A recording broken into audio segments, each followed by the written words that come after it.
सबसे बड़ा अगर कोई मुद्दा है तो युवाओं के भविष्य का है, उनके एग्जाम्स का है, उनके साथ बार-बार होती हुई धांधलियों के साथ न्याय करने का।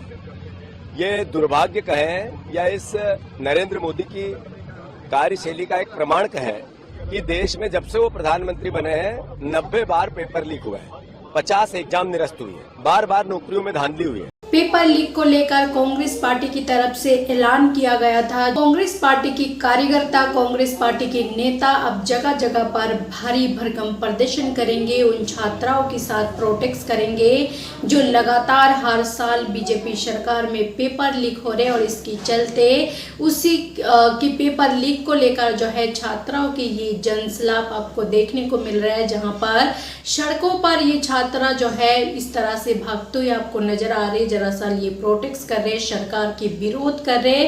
तो वहीं पर जो है ये वीडियो, ये तस्वीरें देखने के बाद जो है कहीं ना कहीं बीजेपी सरकार, नरेंद्र मोदी जी हिल चुके हैं। और जीतू पटवारी, कांग्रेस पार्टी के नेता जीतू पटवारी ने क्या कुछ बयान दिया है, एक बार उनकी बयान सुने। देश के युवाओं की पहली पसंद इस बात को बार बार जोर जोर से उठाते हैं कि देश के युवाओं के भविष्य के साथ न्याय होना चाहिए, और इसी के लिए वो कोटा में आज एकत्रित कर रहे हैं नए बच्चों को, उनसे बातें कर रहे हैं, उनकी बात कह रहे हैं, सरकार को जगा रहे हैं, धर्मेंद्र प्रधान का इस्तीफा मांग रहे हैं।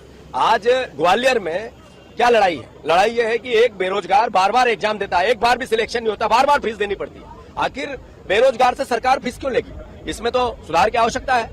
जैसे ही पेपर लीक की बात होती है, धांधली की बात होती है, या एग्जाम्स में किसी प्रकार के करप्शन की बात, बीजेपी के ही लोग पीछे क्यों आते हैं? सारे बीजेपी के नेता युवाओं के भविष्य के साथ खिलवाड़ करते हैं, गला घोटते हैं। लड़ाई ये है। मैं यूथ कांग्रेस को धन्यवाद देता हूं। इस लड़ाई की शुरुआत रानी लक्ष्मीबाई के बलिदान के इस अवसर पर चालू की, और इस लड़ाई को पूरे मध्य प्रदेश में कांग्रेस पार्टी, युवा कांग्रेस, एनएस तो कांग्रेस पार्टी की इस तरह की प्रोटेस्ट, इस तरह की आंदोलन, इस तरह की सरकार के विरोध, पेपर लीक को लेकर, शिक्षा को लेकर, ये अभी जो है शुरुआत है। इससे भी बड़ा आंदोलन जो है 20 जून को होने का ऐलान कर दिए। 20 जून को जंतर मंतर पर बड़ा आंदोलन होंगे, बड़ा प्रदर्शन होंगे, जहां पर सरकार को जमकर घेरा जाएगा। इसके अलावा जहां पर कांग्रेस जनता पार्टी भी इस पर काम करते हुए नजर आ रहे, उनका भी यही मकसद है। और लगातार शिक्षा मंत्री के इस्तीफा को लेकर जगह जगह प्रोटेस्ट कर रहे, और लगातार इसी तरह से कर रहे। सरकार को एक हफ्ते का अल्टीमेट टाइम दिए थे, और उसके बाद जो है एक बार फिर से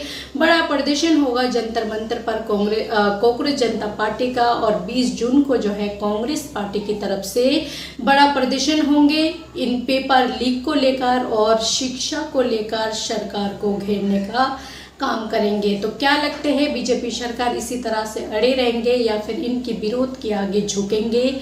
इस पर आपका क्या राय है? जो भी राय है अपना कमेंट बॉक्स पर जरूर